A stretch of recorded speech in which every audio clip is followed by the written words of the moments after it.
ശ്രീമതി നുസ്രത്ത് ജഹാൻ, എന്തായാലും രാഹുലിൻ്റെ ടീമിൻ്റെയും ഉള്ളിലിരിപ്പ് അത് പുറത്ത് വന്നു. ഇനി കൃത്യമായിട്ടുള്ള മറുപടി പറയേണ്ടത് രാഹുൽ തന്നെയാണ്. ഇവിടെ നേരത്തെ അനൂപ് ആവർത്തിച്ച് പറഞ്ഞതുപോലെ യു പി ഉൾപ്പെടെയുള്ള ഉത്തരേന്ത്യൻ സംസ്ഥാനങ്ങളിലൊക്കെ കനത്ത തിരിച്ചടി ബി ജെ പിക്ക് ലഭിക്കും എന്നാണ് പറയുന്നത്. എനിക്ക് തോന്നുന്നു ആ പ്രദേശങ്ങളിലൊക്കെ തിരഞ്ഞെടുപ്പ് കാലത്ത് സഞ്ചരിച്ചിട്ടുണ്ടെന്ന് തോന്നുന്നു താങ്കൾ. പൊതുവിലുള്ള അവസ്ഥ എന്താണ്? രാഷ്ട്രീയ കാലാവസ്ഥ എങ്ങനെയാണ്? തീർച്ചയായിട്ടും ഭാരതത്തിന്റെ ആത്മാവ് അറിഞ്ഞവരാണ് ഉത്തരേന്ത്യയിലുള്ളവര്. അതാണ് നമ്മൾ ആദ്യം മനസ്സിലാക്കേണ്ട കാര്യം. ഇപ്പോഴും ഞാൻ ഡൽഹിയിൽ തന്നെ ഇരിക്കണേ. അപ്പൊ ഇവിടുത്തെ രാഷ്ട്രീയവും ഇവിടുത്തെ കാറ്റും കണ്ട് മനസ്സിലാക്കാനും പറ്റും. കാരണം ഭാരതത്തിലെ ഓരോ മനുഷ്യനും സാധാരണ മനുഷ്യരിലേക്ക് ഇറങ്ങിച്ചെന്ന ഒരു പ്രധാനമന്ത്രിയാണ് ഇന്നത്തെ ഇന്ത്യന്റെ പ്രധാനമന്ത്രി നരേന്ദ്രമോദി. ഇത്രയും കാലം ഇവിടെ പ്രധാനമന്ത്രിമാരുണ്ടായിട്ട് അവർക്ക് എത്തിപ്പെടാൻ പറ്റാത്ത വിധത്തില് ഇതൊന്നും നമ്മുടെ നാട്ടിൽ പറഞ്ഞു കൊടുക്കാനോ നരേന്ദ്രമോദി കൊണ്ടുവന്ന സാധാരണ ജനങ്ങളിലേക്ക് കൊണ്ടുവന്ന സ്കീമുകളൊന്നും പറഞ്ഞു കൊടുക്കാനോ നമുക്കൊന്നും ആൾക്കാരില്ലാതായി പോയതാണ് കേരളത്തിന്റെ ഏറ്റവും വലിയ ദൗർഭാഗ്യം എന്ന് ഞാൻ പറയും. തീർച്ചയായിട്ടും. കാരണം ഇന്ന് ഇവിടെയൊക്കെ ഒരു മുദ്രാ ലോണ് പോലും ഒരു 10 ലക്ഷം ഒരു ബോണ്ടും ഇല്ലാതെ കിട്ടുന്ന ഒരു ലോണ് പോലും കേരളത്തിലെ ബാങ്ക് മാനേജേഴ്സ് കൊടുക്കൂല. കാരണം ഇതെങ്ങാനും കിട്ടിയാല് നരേന്ദ്രമോദി പാസാക്കിയ ഒരു സ്കീമിന്റെ ഭാഗമാണ്, അതിനെ സപ്പോർട്ട് ചെയ്യാൻ വേണ്ടിയിട്ടുള്ള സംഗതിയാണ് ഇത് എന്നുള്ള ഒരു തോന്നൽ വരും. അപ്പോ അതുകൊണ്ട് അതുപോലും കൊടുക്കാൻ വേണ്ടി തയ്യാറ്. സ്ട്രീറ്റ് വെൻഡേഴ്സിനുള്ള ലോണുകള് ഇതൊക്കെ എത്ര എണ്ണം കേരളത്തിൽ കിട്ടിയിട്ടുണ്ട്. അപ്പൊ ഇതൊക്കെ അവിടെ 20 MP അതൊന്നും കൊണ്ട് തരുവോ ഇല്ല. ബാക്കിയുള്ളവര് ഇതൊന്നും പ്രചരിപ്പിക്കാനും ജനങ്ങളിൽ എത്താത്തോടത്തോളം കാലം അവിടെ ഇരുന്നോലിട്ട് ഇങ്ങനെ നോക്കിയിരിക്കും. കാരണം അവർക്ക് കോൺഗ്രസ് എഴുതി വെച്ച പുസ്തകങ്ങള്, കോൺഗ്രസ് വിഭജിച്ചത്, അത് പറഞ്ഞു ഇത് പറഞ്ഞു. അപ്പോ ഇന്ത്യ ഗേറ്റിന്റെ അടുത്ത് അവിടെ എഴുതി വെച്ചത് ആരാ? അത് എഴുതി വെച്ചത് ആരാണ്? കോൺഗ്രസ്സുകാരല്ലേ. രാഷ്ട്രം സ്വാതന്ത്ര്യം കിട്ടി അർദ്ധരാത്രിക്ക് തന്നെ സ്വാതന്ത്ര്യത്തിൽ വന്ന് ആ സമയത്ത് എല്ലാം കാര്യങ്ങൾ എഴുതി ഇവിടുത്തെ ചരിത്രം ആരാണോ മാറ്റിമറിച്ച്. ഹിസ്റ്ററിക്ക് ഒരു കുഴപ്പമുണ്ട്. ഇന്നത്തെ സംഭവം നാളത്തെ ഹിസ്റ്ററി ആവും. ആഫ്റ്റർ ദാറ്റ് കേൾക്കണോന് അതങ്ങ് പഠിച്ചു വെക്കൂ. അപ്പൊ ആ കാര്യത്തില് ആ സമയത്ത് സ്വാതന്ത്ര്യം കിട്ടാൻ പോണ ഭാരതത്തിന്റെ ചരിത്രം പഠിക്കുക. ഭഗത് സിംഗും ചന്ദ്രബോസും ഒക്കെ എവിടെ പോയി എന്നുള്ള ഇവര് പറയട്ടെ. കോൺഗ്രസ്സുകാർക്ക് പറയാൻ പോലും അറിയില്ല ഇത് എവിടെ ഇവരൊക്കെ പേര് ഒരിക്കലെങ്കിലും ഒരു കോൺഗ്രസ് നേതാവോ കേരളത്തിലോ നമ്മൾ അവരുടെ ചന്ദ്രശേഖർ ആസാദ് ഇവരുടെയൊക്കെ പേരുകൾ എപ്പോഴെങ്കിലും കേരളത്തിൽ നമ്മൾ പറയണതോ ഒക്കെ കേട്ടിട്ടുണ്ടോ? അപ്പൊ അടുത്ത കാലത്ത് BJP വന്ന് ഇവരെയൊക്കെ ഉയർത്തിപ്പിടിക്കണോണ്ട് പലരും അവരൊക്കെ കമ്മ്യൂണിസ്റ്റ് ആയിരുന്നു മറ്റായിരുന്നു ഒക്കെ പറഞ്ഞു കേട്ടിട്ടുണ്ട്. അല്ലാതെ ചരിത്രത്തിലുള്ള ഇങ്ങനത്തെ ധീര പുരുഷന്മാരെയും ധീര വനിതകളെയും ഒന്നും ആരും ഇവിടെ ചിത്രീകരിച്ചിട്ടില്ല. അപ്പൊ ആ പേരുകൾ എഴുതി വെച്ചു ഇവരൊക്കെ കൈകൊണ്ടായിരുന്നു. ഇപ്പൊ ഒരു റിലീജൻ എഴുതുമ്പോ ആ റിലീജൻ ഉണ്ടായി വന്ന നമ്മുടെ അബ്രഹാമിക് റിലീജൻ വന്നപ്പോ ആ പ്രവാചകന്മാര് പറഞ്ഞതാണ്. പിന്നെ ഇപ്പൊ ബൈബിൾ ആണെങ്കിലും അവര് പറഞ്ഞതാണ് പിന്നെ കാലങ്ങൾ വേണ്ടി വരുന്ന ഹദീസായിട്ടും ഖുർആനായാലും വരുന്നത്. ശരിക്കും പറയണ ആ ഒരു ശരിയായ വേദം എന്ന് പറയുന്ന പോലെ തന്നെ ശരിയായ ചരിത്രം അവിടെ എഴുതി വെച്ചിട്ടില്ല. അത് പഠിപ്പിക്കുകയാണ്. അല്ലാതെ നമ്മൾ എപ്പോഴും പറയണ എല്ലാ മുഗൾ രാജാക്കന്മാരെ പറ്റിയും നമ്മൾ പഠിപ്പിക്കൂ. നമ്മളെ എത്ര ഛത്രപതി ശിവജീനെ പറ്റി എത്ര കുട്ടികൾക്ക് അറിയാം? ആ ഒരു ഝാൻസി റാണി, അതൊക്കെ ഒരു ഝാൻസി റാണി എന്നൊരു പേര് കേട്ടിട്ട് അവരെയൊന്നും പറ്റി എക്സ്പ്ലെയിൻ ചെയ്ത ഒരു ചരിത്രം നമ്മളതിലില്ല. അപ്പൊ നമ്മൾ ശ്രമിച്ചത് ഇവിടത്തെ അധിനിവേശക്കാരെ പറ്റി പറയുക. നമ്മൾ പ്രൊവോക്ക് ചെയ്യണ ഒരു സാധനങ്ങൾ ചെയ്തു വെക്കുക. ഇതൊക്കെ ലോങ് അജണ്ട ആയിരുന്നു നെഹ്റുവിന്റെ ഒക്കെ. തീർച്ചയായിട്ടും ഇപ്പൊ എന്നെ തെറി വിളിക്കും ഇവിടെ വന്നിട്ട് നെഹ്റുവിനെ പറഞ്ഞ ഐ ഡോണ്ട് കെയർ ദാറ്റ്. ആ ഒരു കാര്യങ്ങൾ വരുമ്പോ ഇവര് സ്വാതന്ത്ര്യത്തിന്റെ മുമ്പ് തന്നെ എല്ലാം പ്ലാൻ ചെയ്ത് സ്വാതന്ത്ര്യം കിട്ടുന്ന ഉറപ്പായപ്പോ തന്നെ ആരൊക്കെ ഇവിടുത്തെ ഹിസ്റ്ററി എഴുതണം, ഏത് തൂണിൽ പോയി എഴുതി വെക്കണം, ഏത് ഗേറ്റിന്റെ മേലെ എഴുതി വെക്കണം, ആരൊക്കെ പേര്. ഇവൻ അംബേദ്കറെ പോലെ ഇവര് മാറ്റി നിർത്തിയ സമയം ഉണ്ടായിട്ടില്ലേ? പക്ഷെ അംബേദ്കറെ പോലെ പഠിച്ച് കോൺസ്റ്റിറ്റ്യൂഷനെ പറ്റി എഴുതാൻ പറ്റുന്ന വേറൊരാളെ അവർക്ക് കടം കിട്ടാണ്ട് ആ ഗ്രൂപ്പിന്ന് അദ്ദേഹം ഇതിൽ ഉൾപ്പെട്ടു പോയേ. അല്ലെങ്കിൽ അതും നടക്കൂല.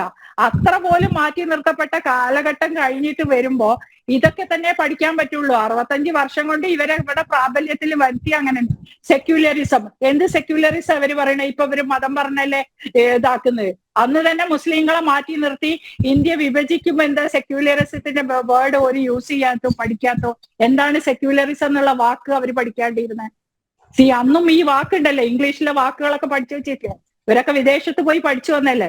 പിന്നെ ഇന്ദിരാഗാന്ധി വന്നപ്പോ ഇതിനെ വെക്കുക. എല്ലാം പ്രീ പ്ലാൻഡാ. അപ്പൊ ശരീരത്തിലോ ഉണ്ടാക്കി വെച്ച് മുസ്ലിങ്ങളെ ഒരു സ്ത്രീകളെ, ഇത് അവരുടെ ആവശ്യമായിരുന്നു. പാട്രിയാക്കിസത്തിന്റെ ഒരു ഭാഗമായിട്ട് ഇവരെ സന്തോഷിപ്പിക്കാൻ വേണ്ടി മുസ്ലിം സ്ത്രീകളെ അടിച്ചമർത്തി വെക്കുക എന്നുള്ളത് അത് അവരുടെ ആവശ്യമായിട്ട് ശരീഅത്ത് ലോയിലെ 6 നിയമങ്ങളും സ്ത്രീകൾക്കെതിരായിട്ട് വന്നു. അതിനെയാണ് നരേന്ദ്രമോദി പൊളിച്ചു എഴുതി തന്നത്. ആ മുത്തലാഖ് ബില്ല് സൈൻ ചെയ്യാൻ വേണ്ടിയിട്ട് പിന്നെ ഇവിടുത്തെ എല്ലാവരും അതിനെ സപ്പോർട്ട് ചെയ്ത്. മുസ്ലിം ലീഗിന്റെ 2 MP മനഃപൂർവ്വം അവിടുന്ന് മാറി. ആക്ച്വലി അവരെ ഹൃദയം അതിന് സമ്മതിക്കാത്തോണ്ടാ മുത്തലാഖ് ബില്ല് ഇവിടെ നടപ്പിലാക്കണം എന്ന് ആ മുസ്ലിം ലീഗ് MP മനസ്സുകൊണ്ട് ആഗ്രഹിച്ചിട്ടായിരിക്കും അന്ന് അവർ ലേറ്റായി പാർലമെന്റിൽ എത്തി. അങ്ങനെയാണ് ഇവിടുത്തെ ചരിത്രം പോണത്. അപ്പൊ ഇവരെന്നെ മനസ്സിലാക്കുക ഇവരെ ഉള്ളിലുള്ള കുറ്റബോധം എന്താണ് ഈ രാഷ്ട്രത്തോട് ഇവരെ ചെയ്തത്. ഈ രാഷ്ട്രം ഇനി അതിന് കിട്ടൂല. ഭാരതം എന്ന രാഷ്ട്രം രാമനെ ഉയർത്തിപ്പിടിച്ച, രാമൻ എന്ന് പറയുമ്പോൾ ധർമ്മത്തിന് മാത്രമേ അവിടെ ഉള്ളൂ. ധർമ്മത്തിലൂടെ രാജ്യം കാണാം. അതാണ് നരേന്ദ്രമോദിയും ആരെ നോക്കാതെ, ആരെ സൈഡ് നോക്കാതെ മുന്നോട്ട് പോണേ. ജാതിനെ പറ്റി അയാൾ എത്ര പ്രാവശ്യം പറഞ്ഞിട്ടുണ്ട്? പിന്നെ രാഹുൽ ഗാന്ധി അത്ര പറഞ്ഞിട്ടുണ്ടോ? ഇല്ല. എവിടെ പോയാലും ഇതന്നെ പറയാം. നരേന്ദ്രമോദി പറഞ്ഞില്ല. നരേന്ദ്രമോദി പറഞ്ഞത് ശരിക്ക് പരിശോധിക്കണം. അവര് പറഞ്ഞത് ഇതാക്കി എന്ന് പറഞ്ഞു. ഇവരെന്തുകൊണ്ട് ഇവരുടെ പ്രധാനമന്ത്രി രാമക്ഷേത്രം പൊളിക്കുമ്പോ 5 മിനിറ്റ് അയാളെ ഫോണും കിട്ടിയില്ല. അയാൾ എവിടെയാന്നുള്ളത് പോലും അന്ന് ഇവിടുത്തെ മീഡിയാസിനും ഇവിടുത്തെ ഒരു സെക്യൂരിറ്റിക്ക് അറിയില്ല. ഒരു പ്രധാനമന്ത്രി they are also wanted something. ധർമ്മം പുനഃസ്ഥാപിക്കുക. പിന്നെ പിന്നെ നരസിംഹറാവു മരിച്ചപ്പോ ഈ കോൺഗ്രസിന്റെ ഗേറ്റ് അടച്ച് ഒരു പ്രധാനമന്ത്രിനെ എന്റെ ശരീരം അവരുടെ കോൺഗ്രസിന്റെ AICC ഓഫീസിൽ വെക്കാത്ത ഒരു പാർട്ടിയാ. ഇപ്പൊ പറയണ പിന്നെ ഇതുപോലെയുള്ളവര് പോയവര് പറയണതിനെ തള്ളി പറയാന്നുള്ള പാർട്ടിയിൽ ഉണ്ടായ നരസിംഹറാവു ആയ ഒരു പ്രധാനമന്ത്രിന്റെ ഭൗതിക ശരീരം ഒന്ന് ആദരിക്കാൻ പോലും സന്മനസ് കാണിക്കാത്ത ഒരു പാർട്ടിയൊക്കെ ലോകത്തിന്റെ എന്ത് മാതൃക അവര് നമ്മളെ കുട്ടികളെയും പഠിപ്പിക്കുന്നത്. അനൂപ അതായത് ഈ പുൽവാമ ആക്രമണത്തെക്കുറിച്ചുള്ള സത്യപാൽ മാലിക്കിൻ്റെ, കാശ്മീർ മുൻ ഗവർണർ, ആ പ്രസ്താവന രാഷ്ട്രീയ ആയുധമാക്കിയ ആളുകളാണ് നിങ്ങൾ അല്ലേ? കോൺഗ്രസ് അത് ഉപയോഗിക്കാത്ത വേദികൾ ഇല്ല. അങ്ങനെയാണെങ്കിൽ ഈ ആചാര്യ പ്രമോദ്ജിയുടെ ഈ പരാമർശവും അത് എന്തുകൊണ്ട് ചർച്ച ചെയ്തുകൂടാ? ആ ചർച്ച അത് ചെയ്യുമ്പോൾ എന്തിനാണ് നിങ്ങൾ അതിനെ ഭയക്കുന്നത്? ചർച്ച ചെയ്യാനുള്ള എല്ലാ അവകാശവും നിങ്ങൾക്കുണ്ട്. പക്ഷെ അതിന്റെ നിരർത്ഥകതയാണ് ഞങ്ങൾ ചൂണ്ടിക്കാട്ടുന്നത്. അത് പാർട്ടി നിലപാടാണെന്ന് എസ്റ്റാബ്ലിഷ് ചെയ്യാൻ, അത് ആധികാരികമാണെന്ന് പറയാനുള്ള നിങ്ങളുടെ അവകാശത്തെയാണ് ഞങ്ങൾ ചോദ്യം ചെയ്യുന്നത്. നിങ്ങൾക്കത് പറയാം. അത് അല്ല, BJPയോടൊപ്പം നിന്ന സത്യപാൽ മാലിക് അങ്ങനെ പറഞ്ഞു ഇങ്ങനെ പറഞ്ഞു, അത് നമുക്ക് മുഖവിലൊക്കെ എടുക്കേണ്ടതല്ലേ എന്ന് ആവർത്തിച്ച് ചോദിച്ച് നിങ്ങൾ എന്തുകൊണ്ട് 3 പതിറ്റാണ്ട് നിങ്ങളോടൊപ്പം നിന്ന ആചാര്യയുടെ വാക്കുകൾ അതെന്തുകൊണ്ട് നിങ്ങൾ അതിനെ തള്ളിക്കളയുന്നു, അവഗണിക്കുന്നു? ആചാര്യയുടെ വാക്കുകൾ പറയുമ്പോൾ ഞങ്ങളുടെ പാർട്ടിയുടെ നിലപാടല്ല എന്ന് ഞങ്ങൾ പറയുന്നു, അത്രയേ ഉള്ളൂ. പിന്നെ ഇവിടെ യുവരാജ് ഗോകുൽ ഉന്നയിച്ച ചില കാര്യങ്ങൾ, മറ്റേ ഇവർ ഉന്നയിച്ച നെഹ്റുവിനെ കുറിച്ചുള്ള വിദ്വേഷ പ്രസംഗത്തിനൊന്നും ഞാൻ മറുപടി പറയുന്നില്ല. അത് അർഹിക്കുന്ന അവജ്ഞയോടുകൂടി തള്ളിപ്പറയുന്നു. അവരുടെ ചരിത്രത്തിലുള്ള അജ്ഞതയെ കുറിച്ച് പരിതപിക്കുന്നു. പക്ഷെ യുവരാജ് ഗോകുൽ ചോദിച്ച ചില കാര്യങ്ങൾ അത് വിശദീകരിക്കേണ്ടതുണ്ട് എന്ന് എനിക്ക് തോന്നുന്നു. അദ്ദേഹം പറഞ്ഞ ഒരു കാര്യമാണ്, അദ്ദേഹം പറയുന്നത് ഞങ്ങൾ മുസ്ലിം സ്ത്രീകളുടെ കൂടെയാണ്. ഞാൻ ഒരു കാര്യം മാത്രമാണ് പറയുന്നത്, അതിനെക്കുറിച്ച് വിശദമായി പറയുന്നില്ല. ഒരേ ഒരു കാര്യം യുവരാജ് ഗോകുലിനോട് ഒരേ ഒരു കാര്യം മാത്രമാണ് അദ്ദേഹത്തോട് അങ്ങേയറ്റം ബഹുമാനത്തോടുകൂടി പറയുന്നത്. ബിൽക്കിസ് ബാനുവും ഒരു മുസ്ലിം സ്ത്രീ ആയിരുന്നു, അത്രമാത്രം. പിന്നെ എന്താണ് അതിനെക്കുറിച്ച് അതിന്റെ വിശദാംശങ്ങളിലേക്കൊന്നും ഞാൻ പോകുന്നില്ല. പിന്നെ അദ്ദേഹം പറഞ്ഞു പാകിസ്ഥാനിലെ മുസ്ലിങ്ങൾക്കെതിരാണ്. പാകിസ്ഥാനിൽ ഇവർ പറയുന്ന ലോജിക്ക് എന്താ? പൗരത്വ നിയമവുമായി ബന്ധപ്പെട്ട് കോൺഗ്രസ് പറയുന്ന നിലപാട് എന്താ? പൗരത്വ നിയമവുമായി ബന്ധപ്പെട്ട് കോൺഗ്രസ് പറയുന്നത് മതം ഇതിനകത്തൊരു ഏകകമാകരുത്, മതം ഒരു മാനകമോ മാനദണ്ഡമോ ആവരുത്. പക്ഷെ ഇവർ പറയുന്നത് പാകിസ്ഥാനിലെ ഹിന്ദുക്കൾ പീഡനം അനുഭവിക്കുന്നു, അതുകൊണ്ട് അവരെ സംരക്ഷിക്കണം എന്നാണ് പറയുന്നത്. പാകിസ്ഥാനിൽ എത്രയോ കാലമായി ബലൂചിസ്ഥാനിലടക്കം അവിടുത്തെ മുസ്ലിങ്ങളടക്കമുള്ള അതിർത്തി ഗാന്ധിയായിരുന്ന ഖാൻ അബ്ദുൽ ഗാഫർ ഖാന്റെ അനുയായികൾ ഉൾപ്പെടെയുള്ള ആളുകൾ പാകിസ്ഥാനിൽ അവിടെ വിവിധങ്ങളായ പ്രശ്നങ്ങൾ പ്രക്ഷോഭത്തില്ലേ. അപ്പൊ ഇവരുടെ കൺസേൺ അതല്ല, മതത്തെ അവിടെ നിന്ന് നമ്മൾ ഒരു ഇതിലേക്ക് ഒരു മാനദണ്ഡമാക്കുമ്പോൾ അവിടെ പറയാണ് മുസ്ലിങ്ങൾ വേണ്ട, ഹിന്ദുക്കൾ മതി. കൃത്യമായ ഒരു മുസ്ലിം വിരുദ്ധമായ ഒരു ദേശീയത ഉൽപ്പാദിപ്പിക്കുന്നു എന്നുള്ള കാര്യം അത് BJP-യിൽ നിന്ന് RSS-ൽ നിന്ന് അത് വരുമ്പോൾ ഞങ്ങളെ പോലുള്ള ആളുകൾക്ക് അത്ഭുതമില്ല. അത് RSS-ന്റെ പ്രത്യയശാസ്ത്രത്തിലുള്ള പ്രവർത്തന ശൈലിയിലുള്ള ഒന്നാണ്. അത് ആദ്യമായി അത് ഭരണത്തിൽ മുഖ്യധാര അധികാരത്തിന്റെ ഭാഗമാകുമ്പോൾ അത് പ്രയോഗിക്കുന്നു എന്ന് മാത്രമേ ഉള്ളൂ. ഇപ്പോ വാജ്പേയിയുടെ കാലത്തൊക്കെ അതിനുള്ളൊരു അന്തരീക്ഷം രൂപപ്പെട്ടു വരുന്നേ ഉള്ളൂ. പിന്നെ വാജ്പേയിയെ സംബന്ധിച്ച് അദ്ദേഹത്തിന് ഈ പറയുന്ന നെഹ്റുവിയൻ ലിബറൽ മുഖംമൂടി വേണമെന്ന് ആഗ്രഹിച്ച ആളാണ്. അദ്ദേഹത്തെ ഈ പറയുന്ന നരേന്ദ്രമോദിയെ സംബന്ധിച്ച് അത്തരം ആശങ്കകളില്ല. പറയുന്ന വിദ്വേഷം വളരെ പച്ചയ്ക്ക് പ്രസംഗിക്കാൻ മടിയില്ല. എന്നെ കുറിച്ച് ആളുകൾ എന്ത് ചിന്തിക്കുമെന്ന് വിചാരിക്കുന്ന ആളല്ല. വാജ്പേയി ഇതിനെക്കുറിച്ച് കൺസേൺഡ് ആയ പൊതുസമൂഹത്തിൽ അദ്ദേഹം എങ്ങനെയാണ് അറിയപ്പെടുന്നത്, അദ്ദേഹത്തിന്റെ അജണ്ട എന്തായാലും എങ്ങനെ അദ്ദേഹത്തെ എസ്റ്റാബ്ലിഷ് ചെയ്യണം, അടയാളപ്പെടുത്തണം എന്നുള്ള കാര്യത്തിൽ ചില നിർബന്ധ ബുദ്ധികളുള്ള ആളായിരുന്നു എന്നുള്ള വ്യത്യാസം മാത്രമാണ്. അതുകൊണ്ടാണ് ബാബറി മസ്ജിദ് തകർക്കപ്പെട്ട ദിവസവും അദ്ദേഹം പറഞ്ഞത്. അത് അദ്ദേഹം ആത്മാർത്ഥമായിട്ടാണോ അല്ലേ എന്ന് നമുക്ക് പറയാൻ കഴിയില്ലെങ്കിൽ പോലും അദ്ദേഹത്തിന് പറയേണ്ടി വന്നു. എന്റെ ജീവിതത്തിലെ ഏറ്റവും ദുഃഖഭരിതമായ ദിവസമാണെന്ന് പറയുന്നത് അത് രാജ്യവിരുദ്ധമാണെന്ന് അദ്ദേഹത്തിന് അറിയുന്നത് കൊണ്ടാണ്. അപ്പോൾ എനിക്ക് പറയാനുള്ള ഒരു കാര്യം, ആവർത്തിച്ച് പറയാനുള്ള ഒരു കാര്യം, അദ്ദേഹം പറയുന്നു അടുത്ത ജൂൺ 4 ഇലക്ഷൻ വരും. ഇലക്ഷൻ വരട്ടെ, റിസൾട്ട് വരട്ടെ. നമ്മളല്ല, ഞാനോ അനിൽ നമ്പ്യാരോ അല്ലെങ്കിൽ യുവരാജ് ഗോകുലോ എല്ലാം തീരുമാനിക്കേണ്ടത് ജനങ്ങളാണ്. പക്ഷേ ഈ പറയുന്ന ഇലക്ഷൻ പ്രഖ്യാപിക്കപ്പെട്ട് കഴിഞ്ഞാൽ നോമിനേഷൻ കൊടുക്കുന്നതിന് മുമ്പേ ഞങ്ങൾ ജയിച്ചു കഴിഞ്ഞു എന്നുള്ള അഹങ്കാരത്തിൽ നിന്ന്, ഔദ്ധത്യത്തിൽ നിന്ന് ഈ പറയുന്ന ആളുകൾ പുറത്തു വന്നു കഴിഞ്ഞിരിക്കുന്നു. അതുകൊണ്ടാണ് ഈ രാജ്യത്തെ ഭിന്നിപ്പിക്കാനുള്ള വലിയ പരിശ്രമങ്ങൾ. ഞാൻ പറയില്ല, പാകിസ്ഥാൻ എന്തിനാണ് ഈ രാജ്യത്തിന്റെ തെരഞ്ഞെടുപ്പിൽ ഒരു അജണ്ടയായി ആവർത്തിക്കപ്പെടുന്നത്? രാജ്യത്തിന്റെ പ്രധാനമന്ത്രി തന്നെ, അദ്ദേഹം BJP-യുടെ നേതാവാണ്, അദ്ദേഹം പ്രധാനമന്ത്രി സ്ഥാനാർത്ഥിയാണ് എന്നുള്ള കാര്യത്തിൽ നമുക്ക് തർക്കമില്ല. പക്ഷെ അദ്ദേഹം ഇപ്പോഴും ഈ രാജ്യത്തിന്റെ പ്രധാനമന്ത്രിയാണ്. ആ രാജ്യത്തിന്റെ പ്രധാനമന്ത്രി അഡ്വക്കേറ്റ് അനൂപ്, എന്തുകൊണ്ട് പാകിസ്ഥാനെതിരെ പറഞ്ഞുകൂടാ? നിങ്ങൾ എന്തിനാ അങ്ങനെ ഒരു വാശി എന്താ നിങ്ങൾക്ക്? പാകിസ്ഥാനെ കുറിച്ചൊന്നും പറയരുത്. അനിൽ നമ്പ്യാരെ അങ്ങ് മനസ്സിലാക്കണം, അദ്ദേഹം പാകിസ്ഥാനെതിരെയല്ല പറയുന്നത്. ഇന്ത്യയിലെ ഇലക്ഷൻ കമ്മീഷൻ അംഗീകരിച്ച ഒരു രാഷ്ട്രീയ പാർട്ടി പ്രവർത്തിക്കുന്നത് പാകിസ്ഥാന് വേണ്ടിയാണെന്ന് പറയുമ്പോൾ അദ്ദേഹം അവഹേളിക്കുന്ന ഇന്ത്യൻ ജനാധിപത്യത്തെയാണ്. ഇവിടത്തെ സ്വന്തം രാഷ്ട്രീയ പാർട്ടി, സ്വന്തം പാർലമെന്റിലെ സഹപ്രവർത്തകരെ ഒരു വേറൊരു രാജ്യത്തിന്റെ ആളുകളായി ചിത്രീകരിക്കുന്ന ദേശവിരുദ്ധമായ പ്രസ്താവനയാണ് അദ്ദേഹം നടത്തുന്നത്. ഈ രാജ്യത്ത് ദേശവിരുദ്ധമായ നിലപാടുകൾ എടുക്കുന്നില്ലേ കോൺഗ്രസ് അടക്കം? ദേശവിരുദ്ധമായ എത്രയെത്ര നിലപാടുകൾ എടുക്കുന്നുണ്ട്. അല്ല, അങ്ങനെ പറഞ്ഞാൽ എനിക്ക് കാർഗിൽ ശവപ്പെട്ടി അല്ല അധികാരത്തിലെത്തി കഴിഞ്ഞാൽ കാശ്മീരിന്റെ പ്രത്യേക അവകാശം അത് തിരിച്ചു കൊടുക്കുന്നൊക്കെ പറയുന്നതൊക്കെ ആന്റി നാഷണൽ ആയിട്ടുള്ള സ്റ്റേറ്റ്മെന്റ്സ് അല്ലേ? അപ്പൊ നിങ്ങൾക്ക് എന്തും പറയാം, ദേശവിരുദ്ധമായി എന്തും പറയാം, പ്രവർത്തിക്കാം. നേരത്തെ നരേന്ദ്രമോദി അങ്ങനെ പറയാൻ പാടില്ല. നരേന്ദ്രമോദി പറയുന്നത് എന്താ? ഞാൻ ഇവിടെ ജയിച്ചു കഴിഞ്ഞാൽ അവിടെ ദുഃഖിക്കുന്നത് പാകിസ്ഥാനിലെ ജനങ്ങളാണ്. ഞാൻ തോറ്റാൽ ഈ രാജ്യത്തെ ജനവിധിയെ ബഹുമാനിക്കേണ്ട ബാധ്യതയില്ലേ നരേന്ദ്രമോദിക്ക്? ഈ രാജ്യത്തെ ജനവിധി ജയമോ തോൽവിയോ ആകട്ടെ, ഈ രാജ്യത്തെ ജനങ്ങൾ ഒരു തീരുമാനമെടുത്തു. നാളെ നരേന്ദ്രമോദി അധികാരത്തിൽ നിന്ന് തിരിച്ചു പോകണമെന്ന് ഈ രാജ്യത്തെ ജനങ്ങൾ തീരുമാനിച്ചാൽ ആ ജനവിധിയെ ആദരിക്കേണ്ട ആളാണ് ഈ രാജ്യത്തെ പ്രധാനമന്ത്രി. നാളെ നരേന്ദ്രമോദി ഈ രാജ്യത്ത് തുടരണമെന്ന് ജനങ്ങൾ പറഞ്ഞാൽ അത് അംഗീകരിച്ചില്ലേ 10 വർഷം ഈ രാജ്യത്തെ മറ്റു പാർട്ടികൾ? അത് ഈ പറയുന്ന ഏതെങ്കിലും വിദേശ ശക്തികളുടെ, ഇസ്രായേലിന്റെ ഇടപെടലാണ് ഇന്ത്യയിലെ ഇലക്ഷനിൽ എന്ന് ഇവിടെ കോൺഗ്രസ് പറഞ്ഞിട്ടുണ്ടോ?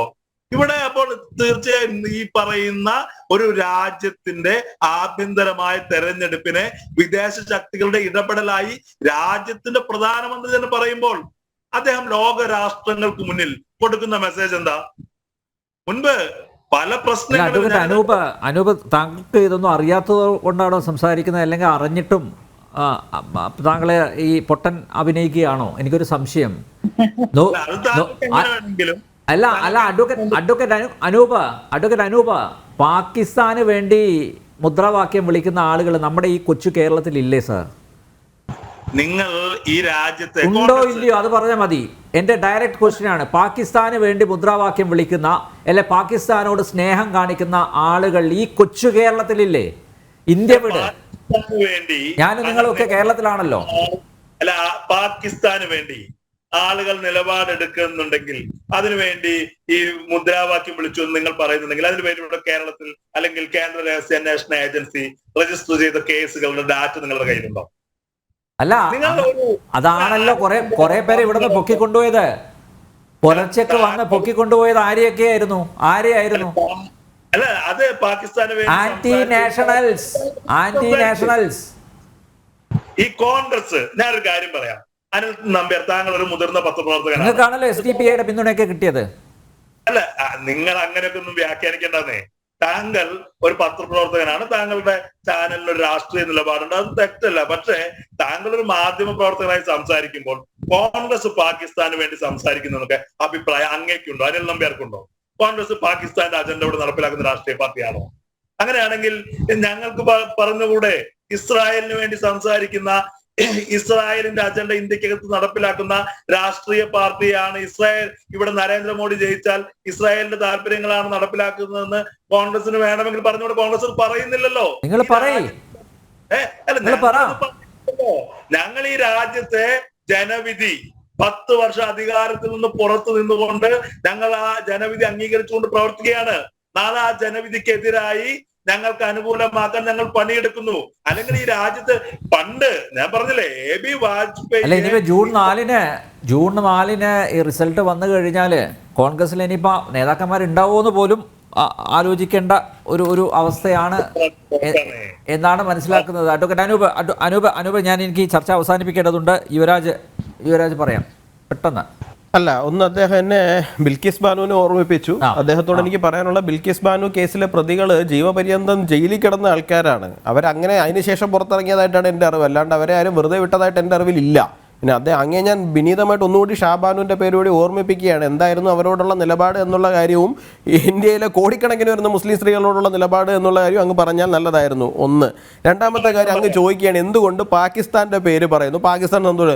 ഞങ്ങളല്ല സാർ പറഞ്ഞത്, പാകിസ്ഥാൻ്റെ മുൻ മന്ത്രി ആയിരുന്നിട്ടുള്ള ചൗധരി ഫഹദ് ഹുസൈനാണ് പറഞ്ഞിരിക്കുന്നത്. എന്താണ്, രാഹുൽ ഗാന്ധി തിരിച്ചു വരുന്നത് കാണാൻ ഞങ്ങൾ കാത്തിരിക്കുകയാണ് എന്ന് പറഞ്ഞത് അദ്ദേഹമാണ്. അതാണ് BJP എടുത്ത് പറയുന്നത്. പാകിസ്ഥാനിലെ മന്ത്രിമാരും പാകിസ്ഥാനിലെ ജനങ്ങളും ഒക്കെ രാഹുൽ ഗാന്ധി തിരിച്ചു വരുന്നത് കാണാൻ വേണ്ടി ആഘോഷിച്ചതോടുകൂടി കാത്തിരിക്കുകയാണെന്നുള്ള കാര്യം. പിന്നെ എന്തുകൊണ്ട് CAA വിഷയത്തിൽ മതം കടന്നു വന്നു എന്നുള്ള കാര്യം അങ്ങേക്ക് പറയണമെന്നുണ്ടെങ്കിൽ അങ്ങയോട് ഞാൻ വീണ്ടും പറയുന്നു, 2002 പാർലമെന്റിലെ മൻമോഹൻ സിംഗിന്റെ തന്നെ പ്രസംഗം അങ്ങെടുത്ത് ഒരു തവണ കൂടി കേട്ട് കഴിഞ്ഞാൽ എന്തുകൊണ്ട് CAA വിഷയത്തിൽ മതം കടന്നു വന്നിരിക്കുന്നു, മതത്തിന്റെ പേരിൽ പൗരത്വത്തിൽ ഇളവ് കൊടുക്കേണ്ടി വരുന്ന സാഹചര്യം വന്നിരിക്കുന്നു എന്നുള്ള കാര്യം അങ്ങേക്ക് ഓർമ്മ വരും എന്നുള്ള കാര്യം ഞാൻ പറയണം. 2-3. ഇനി അന്ന് പറയുന്നത് ജനവിധിയെ മാനിക്കണമെന്നുള്ള കാര്യം. കഴിഞ്ഞ 10 വർഷത്തിനിടയിൽ ഉണ്ടായിരിക്കുന്ന ജനവിധി മുഴുവനും നിങ്ങൾ അപഹസിച്ചിരിക്കുന്നത്. നിങ്ങൾ കേരളത്തിലിരുന്നു കൊണ്ട് പറയും UP-യിൽ ചാണകങ്ങളാണ്, UP-യിലെ ജനങ്ങൾക്ക് വിദ്യാഭ്യാസമില്ലാതെ BJPക്ക് വോട്ട് ചെയ്യുകയാണ്. അത് പൊളിഞ്ഞു കഴിയുമ്പോൾ നിങ്ങൾ അടുത്തത് പറയുന്നതാണ് ഇലക്ട്രോണിക് വോട്ടിംഗ് മെഷീൻ്റെ കുഴപ്പമാണ്. അങ്ങനെ ഇലക്ട്രോണിക് വോട്ടിംഗ് മെഷീൻ എതിരായിട്ട് പരാതി, അതിനെതിരായിട്ട് കേസ്. ഇപ്പോൾ സുപ്രീം കോടതി പോലും പറഞ്ഞിരിക്കുന്നത് അമിതമായിട്ട് ഭരണഘടനാ സ്ഥാപനങ്ങളിൽ അവിശ്വാസം പുലർത്തുന്നതും ജനാധിപത്യത്തെ അട്ടിമറിക്കലാണെന്നാണ് സുപ്രീം കോടതി ഈ പറയുന്ന ആൾക്കാരോട് ഓർമ്മിപ്പിച്ചിരിക്കുന്നത്. ഇനി വിദേശ ഇടപെടലിൻ്റെ കാര്യം. ഇന്ത്യയിലെ ജനാധിപത്യം രക്ഷിക്കാൻ വേണ്ടിയിട്ട് ഞാൻ എൻ്റെ എല്ലാ പല്ലും നഖവും ഉപയോഗിച്ച് പോരാടാൻ പോവുകയാണ് എന്ന് പറഞ്ഞയാൾ ജോർജ് സോറോസ് ആണ്. അവിടെയാണ് വിദേശ ഇടപെടൽ കടന്നു വന്നിരിക്കുന്നത്. ഈ ജോർജ് സോറോസിൻ്റെ ആൾക്കാരുടെ കൂടെ തോളിക്കൈയിട്ടുകൊണ്ട് നടക്കുന്ന ആരാണ്?